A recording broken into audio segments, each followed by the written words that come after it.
I have it on good authority, Speaker, that the Prime Minister's favorite Christmas movie is The Grinch. In fact, it may actually be where the Prime Minister came up with the idea for his carbon tax. You see, just like the Grinch took the food off the plates of the Who's in Whoville, the Prime Minister is also a fan of taking food off the plates of Canadians. The Grinch took more of a hands-on approach, however, to ruining Christmas by personally going into their homes and stealing the food.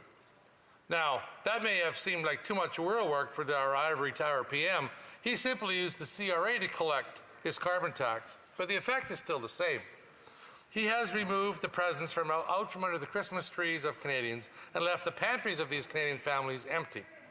Now, here's a twist, Mr. Speaker. Even the Grinch, or Madam Speaker, even the Grinch came to realize that what he had done was wrong, and he remedied his ways. That's what we're doing here today. We're giving the Prime Minister and the NDP Liberal coalition the opportunity to prove to Canadians before Christmas that their hearts are not two sizes too small, to remedy their ways, so to speak.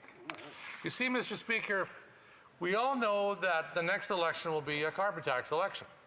Given this Grinch of a Prime Minister, he even knows that most Canadians will no longer vote for him and are rejecting the inflationary carbon tax, which really does nothing for the environment. But maybe, just maybe, the Prime Minister, in the Christmas spirit and all, will allow Canadian farmers, First Nations and families to afford to eat and heat their homes this Christmas and provide some relief from his killing tax. I'm just thankful that the Conservative leader put forward a motion to help them. And I have the ability to speak to that motion today, thankfully, and will vote in favor of helping those in my community and across this country.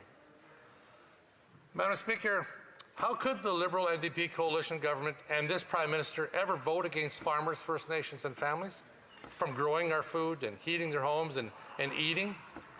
To try and understand how they could even consider voting this way, I might have to look back at Dr. Seuss's book, The Grinch, for the answer. And I quote, "No one quite knows the reason. It could be his head wasn't screwed on just right. It could be perhaps the shoes were too tight. But I think that most likely reason of all may have been that his heart was two sizes too small." Thank you, Madam Speaker.